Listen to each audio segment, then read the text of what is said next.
So biological classification is the second chapter of the class 11th according to NCERT syllabus, and before going to biological classification, the first term we must know, that is biodiversity. First term is biodiversity. So biodiversity is the total number of species. It is total number of species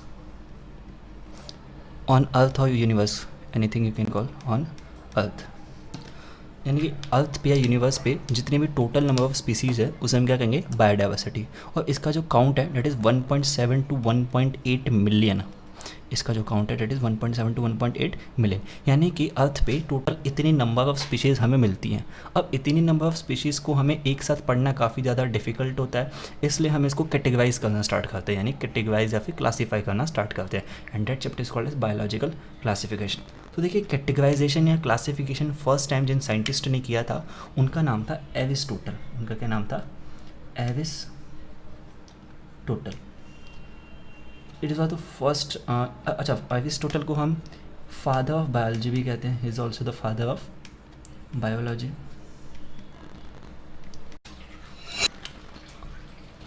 now देखिए, Aristotle ने क्या किया. Aristotle ने जितने भी living organisms थे इन सभी को डिवाइड कर दिया दो कैटेगरीज में. लिविंग ऑर्गेनिजम्स को दो कैटेगरीज में डिवाइड किया. कौन कौन सी? First category was plants and second category was animals. Aristotle ने जितने भी लिविंग ऑर्गेनिज्म को प्लांट्स और एनिमल्स में डिवाइड कर दिया, और प्लांट्स को उन्होंने 3 कैटेगरीज दे दी. First herbs, shrubs and trees.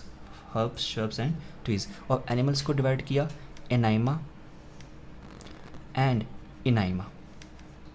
अच्छा, याद कैसे करना है? ठीक है, प्लांट्स को तो सीधा हर्ब्स यानी छोटे वाले जो पेड़ पौधे होते हैं, श्रब्स थोड़ी झाड़ टाइप, एंड ट्रीज आर बड़े बड़े प्लांट्स, इसमें डिवाइड किया.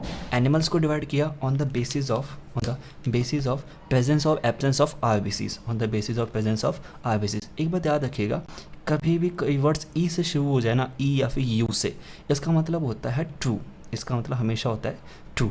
तो यानी कि इसमें ई है, यानी इनमें आरबीसीज प्रेजेंट होते हैं. जबकि जो एनाइमा होते हैं, ए कभी वर्ड आ जाए तो ए का मतलब होता है एब्सेंट. ए का मतलब क्या होता है? एब्सेंट. तो इनमें क्या होते हैं? RBCs absent. हमें केवल याद रखना है कि सबसे पहले फर्स्ट साइंटिफिक अप्रोच जो साइंटिस्ट ने की थी, his name was Aristotle. He is father of biology and zoology. तो मैं यहाँ पे लिख देता हूँ एक बार.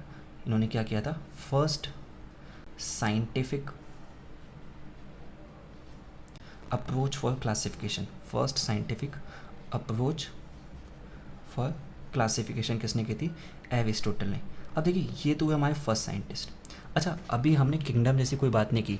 जो 7 कैटेगरीज हम जानते हैं टेक्स्ट, तो देखिए कभी भी अभी तक मैंने एक भी बार किंगडम जैसी कोई बात नहीं की. जो भी 7 कैटेगरीज होती हैं टेक्सोनॉमी की, kingdom, phylum, class, order, family, genus और स्पीशीज़, ये जो 7 कैटेगरीज होती है, इसमें जो सबसे ऊपर वाला किंगडम है, इसी में हम किंगडम क्लासिफिकेशन करते हैं. तो इसके बाद, अच्छा, ये तो फर्स्ट साइंटिस्ट हो गए. सेकंड साइंटिस्ट जो आए थे क्लासिफिकेशन को करने के लिए, हिज नेम वाज लीनियस. सब जानते हैं लीनियस. इन्होंने ही बाइनॉमियल नॉमेनक्लेचर भी दिया था. तो देखिए, जो लीनियस है is also father of taxonomy. तो लीनियस ने, इन्होंने क्या किया? He gives 2 kingdom classification. इन्होंने क्या किया? इन्होंने दिया 2 किंगडम क्लासिफिकेशन. अब लीनियस ने क्या किया? ये जो एरिस्टोटल काम करके गए हैं, इन्हीं के आगे kingdom word use. First scientific approach जो दी थी वो एरिस्टोटल ने दी थी. इसके बाद में नेक्स्ट साइंटिस्ट आए थे, ही वॉज कैवलस लीनियस. इन्होंने एरिस्टोटल के वर्क को थोड़ा सा अप्रिशिएट करके उसी के आगे किंगडम वर्ड यूज़ किया. इन्होंने क्या किया? जो काम एरिस्टोटल ने किंगडम वर्ड बिना यूज़ किए, उन्होंने केवल लिविंग ऑर्गेनिजम्स को प्लांट्स और एनिमल्स में डिवाइड किया था. इन्होंने kingdom Plantae and kingdom animalia word use किया.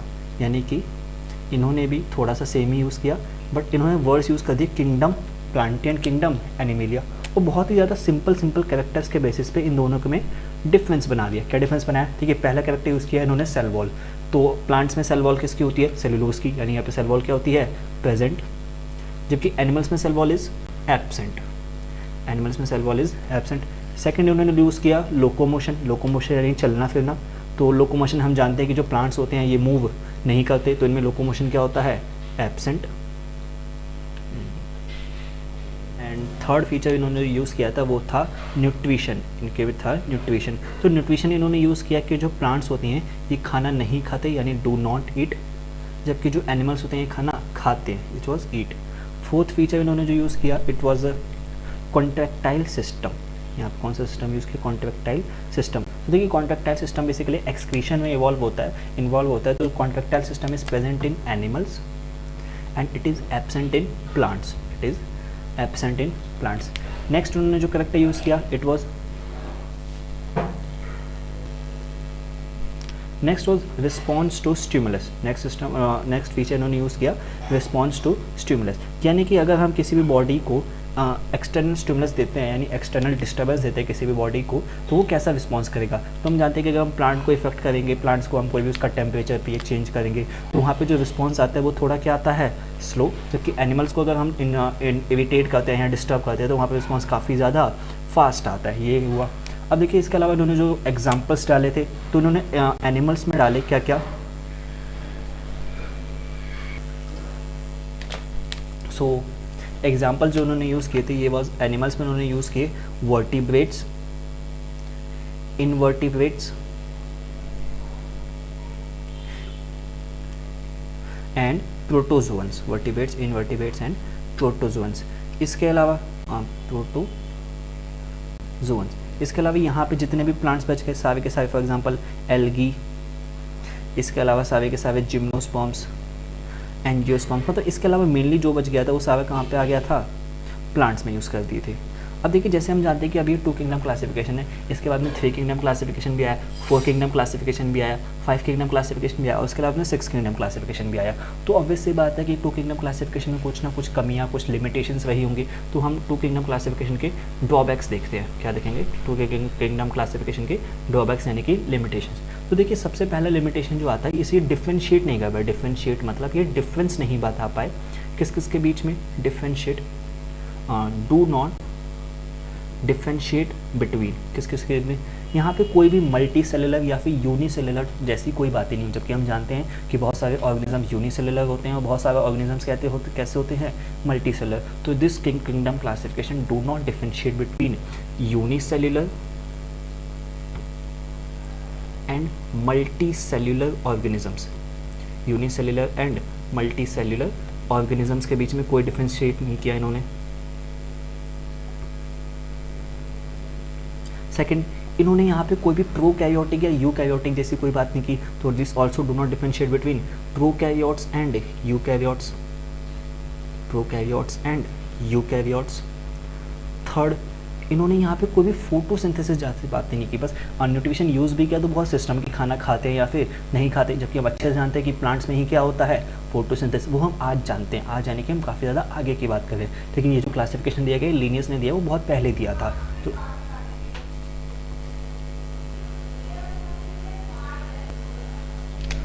थर्ड इन्होंने डिफरेंस नहीं बताया किस किस के बीच में, फोटोसिंथेटिक या नॉन फोटोसिंथेटिक या फिर ऑटोट्रॉफिक एंड हेट्रोट्रॉफिक में कोई डिफरेंस नहीं बताया। ऑटोट्रॉफिक एंड हेट्रोट्रॉफिक, ऑटोट्रॉफिक का मतलब क्या होता है, वो ऑर्गेनिज्म जो क्या करते हैं फोटोसिंथेसिस, और हेट्रोट्रॉफिक यानी कि जो फोटोसिंथेसिस नहीं करते वो दूसरों पर डिपेंड करते हैं। इसके अलावा इन्होंने एक मेन डिफरेंस जो आता है यहाँ पे, कुछ ऑर्गेनिजम्स ऐसे होते हैं जो ना तो प्लांट्स में एग्जिस्ट कर पाते हैं ना एनिमल्स में, यानी कि वो कॉमन कैरेक्टर शो करते हैं। उनमें कुछ कैरेक्टर्स एनिमल्स के होंगे, कुछ कैरेक्टर्स उनमें प्लांट्स के होंगे, तो उन्हें हम कहते हैं डुअल ऑर्गेनिजम्स। तो उस टाइम पे डुअल ऑर्गेनिजम्स के लिए कोई किंगडम नहीं था, तो वो भी एक ड्रॉबैक हो जाएगा कि ये जो किंगडम क्लासिफिकेशन है ये डुअल ऑर्गेनिजम्स को कोई पोजीशन नहीं दे पा रहा था। तो वो डुअल ऑर्गेनिजम्स कौन कौन से होते हैं, स्लाइम मोल्ड्स, इसके अलावा क्या होते हैं, यूग्लिनॉइड्स। ये हमें याद रखना होता है। 2 किंगडम क्लासिफिकेशन में हमें ये टेबल याद रखना होता है।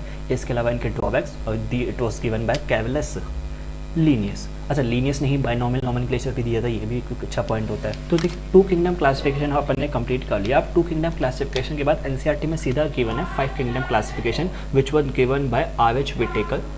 5 किंगडम क्लासिफिकेशन किसने दिया था, आर.एच. विटेकर। वेरी इंपॉर्टेंट है क्योंकि एनसीईआरटी में बहुत अच्छा टेबल बना हुआ है, एग्जाम्स में आपके बोर्ड्स में भी और नीट में भी काफ़ी ज़्यादा कॉमनली पूछा जाता है। अब देखिए आर.एच. विटेकर ने जो 5 किंगडम क्लासिफिकेशन दिया था उसके अकॉर्डिंग जो 5 किंगडम्स हैं वो कौन कौन से हम सारे के सारे जानते हैं। First is Monera, second is protista, third is fungus, fourth is Plantae and fifth is animalia. Monera, protista, fungus, Plantae और एनिमेलिया। अभी हम क्या जानते हैं कि 2 किंगडम क्लासिफिकेशन में हम 2 किंगडम मोनेरा और प्रोटिस्टा एंड एनिमेलिया पढ़ चुके हैं। अब देखिए जो 3 किंगडम और 4 किंगडम क्लासिफिकेशन है वो कैसे इवॉल्व हुए। तो देखिए जो 3 किंगडम क्लासिफिकेशन था, हल्का सा आइडिया लेना है, ज़्यादा डिटेल में नहीं जाना है। 3 kingdom classification it was given by Ernst mayor. Ernst Mayr ने क्या किया, मान लीजिए कि हमारे पास ये for example kingdom protista Plantae and animalia, Plantae and animalia. Plantae और एनिमेलिया में हमारे पास 2 किंगडम क्लासिफिकेशन के अकॉर्डिंग जितने भी यूनिसेल्युलर ऑर्गेनिजम्स हुआ करते थे, जितने भी यूनिसेल्युलर ऑर्गेनिजम्स थे, सभी को बाहर निकाला और एक नया किंगडम बना दिया, एक न्यू किंगडम बना दिया और उसको नाम दिया प्रोटिस्टा। एक नया किंगडम बना के उसको नाम क्या दे दिया, प्रोटिस्टा। यानी कि जो किंगडम प्रोटिस्टा था वो किसने दिया, अर्नस्ट मेयर ने, और इट वॉज 3rd किंगडम। बस इतना सा आइडिया रखना है। 3 kingdom classification was given by Ernst mayor. इन्होंने क्या किया, जितने भी प्लांट्स और एनिमल्स थे, क्योंकि यही 2 ही किंगडम थे, इन दोनों किंगडम में से क्या किया, सारे के सारे यूनिसेल्युलर ऑर्गेनिजम्स को बाहर निकाल के एक नया किंगडम बना दिया और उसका नाम क्या रखा, किंगडम प्रोटिस्टा। नेक्स्ट आए थे 4 किंगडम क्लासिफिकेशन। तो देखिए 4 kingdom classification was given by Copeland. 4 kingdom classification was given by Copeland. अभी देखिए 2 किंगडम में हमारे पास 2 थे, लेकिन 3 किंगडम में हमारे पास 3 हो गए, प्लांटी, एनिमेलिया और प्रोटिस्टा। तो अभी हमारे पास 3 है, क्या क्या, protista, Plantae and animalia, protista, Plantae and animalia.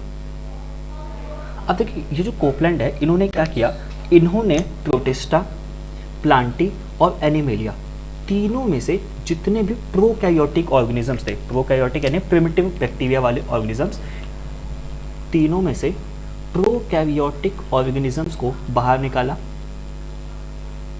और एक नया किंगडम बना दिया और उस किंगडम का नाम दिया किंगडम मोनेरा। कोपलैंड ने क्या किया, किंगडम प्रोटिस्टा, प्लांटी और एनिमेलिया में से सारे के सारे प्रोकैरियोटिक ऑर्गेनिजम्स को बाहर निकाल के एक नया किंगडम बना दिया, किंगडम मोनेरा। इस हिसाब से जो 4th किंगडम आया था वो कौन सा था, मोनेरा। तो आपको केवल ये याद रखना होता है कि kingdom Monera was given by Copeland and kingdom Protista was given by Ernst Mayr. This was about 3 kingdom and 4 kingdom. Next अपन देखते हैं सीधा 5 किंगडम क्लास। हमने 2 किंगडम, 3 किंगडम, 4 किंगडम देखा। Next is 5 kingdom classification and as we know that is was given by R.H. Whittaker। तो scientist का name क्या है यहाँ पे जिन्होंने दिया था, इट वाज R.H. Whittaker। तो देखिए 5 किंगडम क्लासिफिकेशन में बेसिकली जो इन्होंने 5 किंगडम दिए थे वो इस हिसाब से सेट किए गए थे इवोल्यूशन के according. First was Monera, second Protista, third fungus या fungi, fourth Plantae and fifth Animalia. अभी टेबल बनाने के पहले कुछ बेसिक बातें हम जान लेते हैं क्योंकि जो टेबल में आगे यूज़ होंगी। तो फर्स्ट जो बात होती है डेट इज़ कि इन्होंने कौन कौन से फीचर्स या कौन कौन से कैरेक्टर्स को यूज़ किया था। तो अभी हम जानते हैं कि ये चारों, for example protista, fungus, plantae, animalia, these are eukaryotes, these are eukaryotes and monera is prokaryote. 4 kingdom classification का बेसिस ही यही था कि जितने भी प्रोकैरियोट्स थे उसको बाहर निकाल के मोनेरा बना दिया था। अब जो यूकैरियोट और प्रोकैरियोटिक सेल के बीच में छोटा सा माइनर सा डिफरेंस में हल्का सा एक आइडिया देता हूँ। होता क्या है, मान लीजिए एक टिपिकल यूकैरियोटिक सेल है, ये क्या है, एक typical eukaryotic cell, eukaryotic cell. अब यूकैरियोटिक सेल के अंदर सेंटर के आसपास क्या होगा, न्यूक्लियस। सेंटर में क्या पाया जाएगा, न्यूक्लियस। और न्यूक्लियस से अटैच क्या होगा, एंडोप्लाज्मिक रेटिकुलम। यहाँ मान लीजिए आसपास में SCI यानी स्मूथ एंडोप्लाज्मिक रेटिकुलम। इसके अलावा यहाँ पे डबल मेम्ब्रेन क्या हो सकता है, माइटोकॉन्ड्रिया हो सकता है। साथ में अगर ये क्या कहते हैं प्लांट सेल है तो उसमें बड़ा सा वैक्यूल होगा, क्या होगा, वैक्यूल होगा। वैक्यूल के अलावा अगर प्लांट सेल है तो उसमें क्या पाए जाएंगे, क्लोरोफिल भी या क्लोरोप्लास्ट पाए जाएंगे, वो भी डबल मेम्ब्रेन होते हैं। तो अभी ऐसे ही लेबल कर लेते हैं ज़्यादा, वो भी या ये भी क्या होता है, क्लोरोप्लास्ट। यानी कि एक टिपिकल यूकैरियोटिक सेल में, अच्छा साइटोप्लाज्म भी होगा सेंटर में, एक टिपिकल यूकैरियोटिक सेल में हमें न्यूक्लियस के अलावा बहुत सारी सेल ऑर्गेनेलीज भी दिखती है। लेकिन अगर मैं बात करूँ एक टिपिकल प्रोकैरियोटिक सेल की, तो ये जो टिपिकल प्रोकैरियोटिक सेल होता है ना, इसमें ये डिफरेंस होता है कि मान लीजिए एक टिपिकल प्रोकैरियोटिक सेल है, सबसे पहला डिफरेंस ये आता है कि जैसे हमें न्यूक्लियस एक membrane, double membrane bound structure होता है न्यूक्लियस यूकैरियोटिक सेल में, जबकि प्रोकैरियोटिक सेल में न्यूक्लियस में मेम्ब्रेन एब्सेंट होती है, nuclear membrane is absent, prokaryotes में न्यूक्लियर मेम्ब्रेन इज एब्सेंट।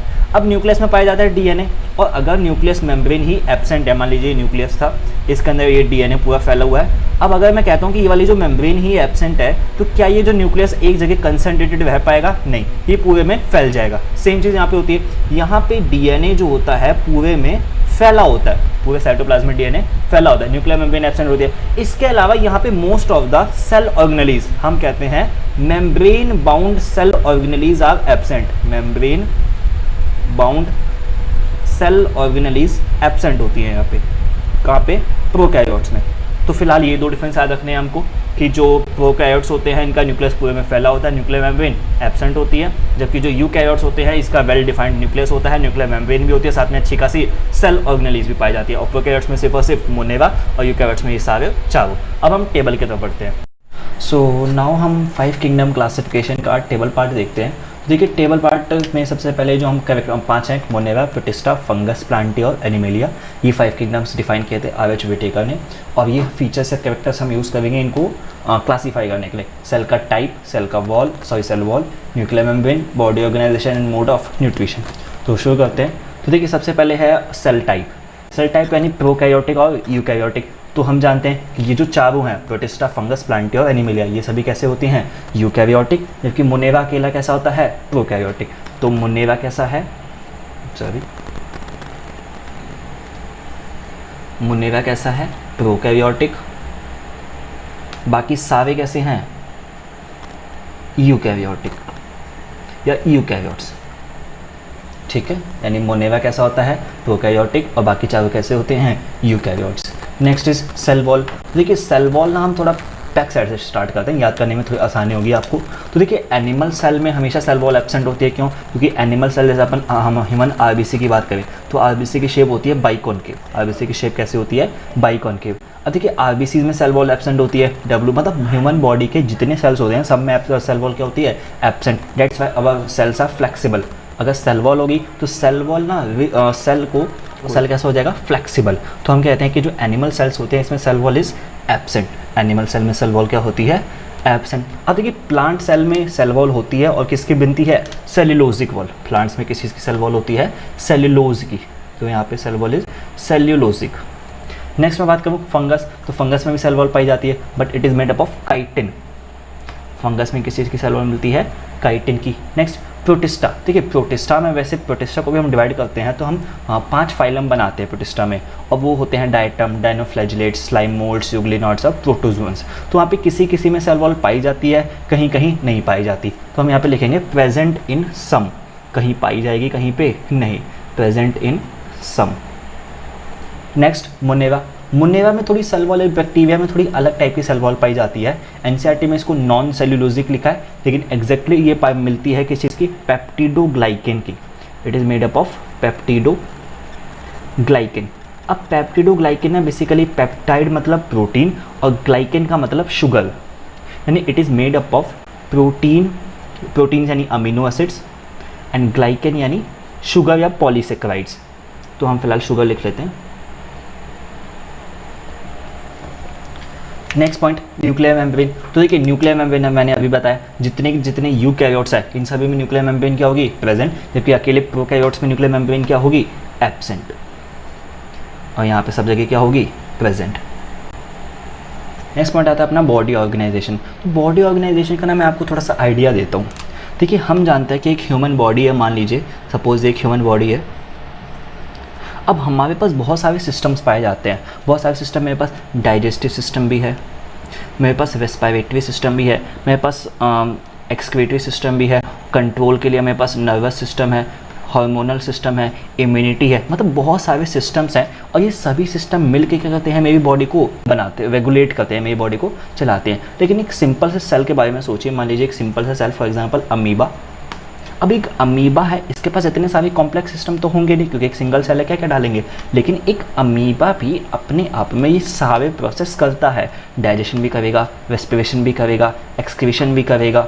यानी कि अमीबा भले ही यूनिसेल्युलर हो, एक अमीबा भले ही यूनिसेल्युलर हो, लेकिन वो भी सारे के सारे रेस्पिरेशन, डाइजेशन, एक्सक्रीशन प्रोसेस करता है। तो अगर एक अमीबा अपने आप में पूरी बॉडी का काम कर रहा है तो हम यहाँ पे उसकी बॉडी को सेलुलर लेवल में ऑर्गेनाइज्ड कहेंगे। हम क्या कहेंगे?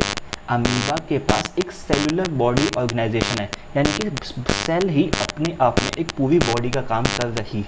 सेल ही अपने आप में पूरी बॉडी का काम कर रही है।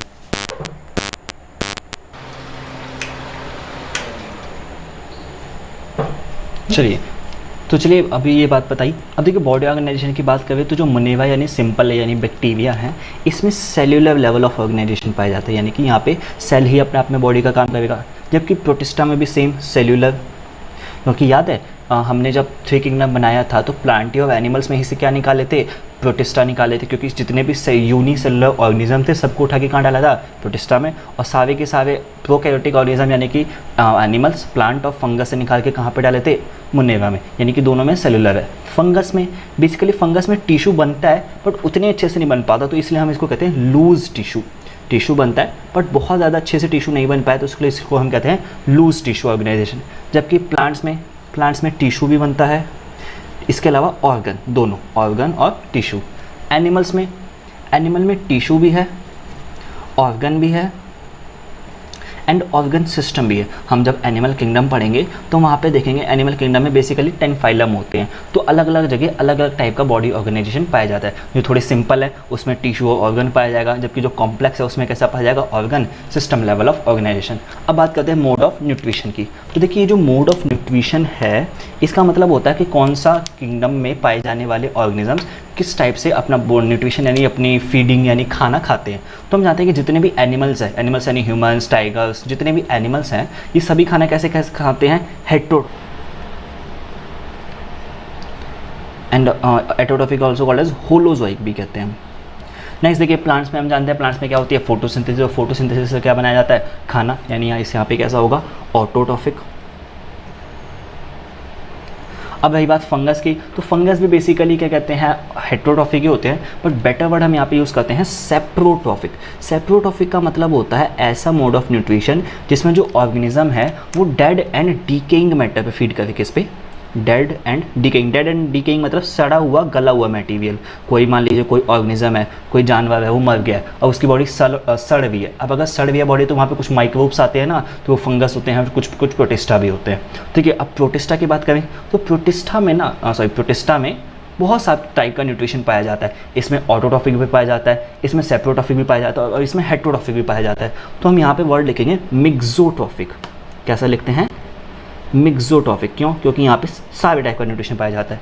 इवन मुनेवा में भी हेटेरोट्रॉफिक भी पाया जाता है और मुनेवा में ऑटोट्रॉफिक भी पाया जाता है। मुनेवा में हेटेरोट्रॉफिक भी है और मुनेवा में ही ऑटोट्रॉफिक भी है। तो ये हुआ 5 किंगडम क्लासिफिकेशन। हमें ये टेबल याद रखना होता है, एनसीईआरटी में एज इट इज़ बना हुआ है, सीधा रटना होता है। अब देखिए कुछ एग्जांपल्स की बात करें तो मुनेवा में सारे के सारे क्या आ जाते हैं? बैक्टीरिया। मुनेवा में क्या आते हैं? बैक्टीरिया। प्रोटिस्टा में बेसिकली डाइटम्स, डाइनोफ्लैजिलेट्स। हाँ, मैं सिंपल एग्जांपल स्लाइमोड्स लिख देता हूँ। और फंगस का कॉमन एग्जांपल, सबसे कॉमन फंगस हम मशरूम जानते हैं। प्लांट्स में तो सारे ट्री प्लांट्स वगैरह आ ही जाएंगे। और क्या कहते हैं जो अपना एनिमल्स है, एनिमल्स में क्या आएंगे? Human, most common example. तो ये अपना कंप्लीट हुआ 5 किंगडम क्लासिफिकेशन। बेसिकली ये तो अभी आपको 5 कैरेक्टर्स दिख रहे हैं, cell type, cell wall, nuclear membrane और body organisation and mode of nutrition. इसके अलावा भी कुछ फीचर्स थे जो बेसिकली आर.एच. व्हिटेकर जी ने यूज़ किए थे, वो मैं थोड़े से बताता हूँ। तो देखिए वैसे तो अभी मैंने आर.एच. व्हिटेकर किंगडम क्लासिफिकेशन या 5 किंगडम क्लासिफिकेशन में 5 कैरेक्टर्स लिखे थे, लेकिन इसके अलावा एनसीईआरटी में ये 5 कैरेक्टर्स अलग से मेंशन किए गए।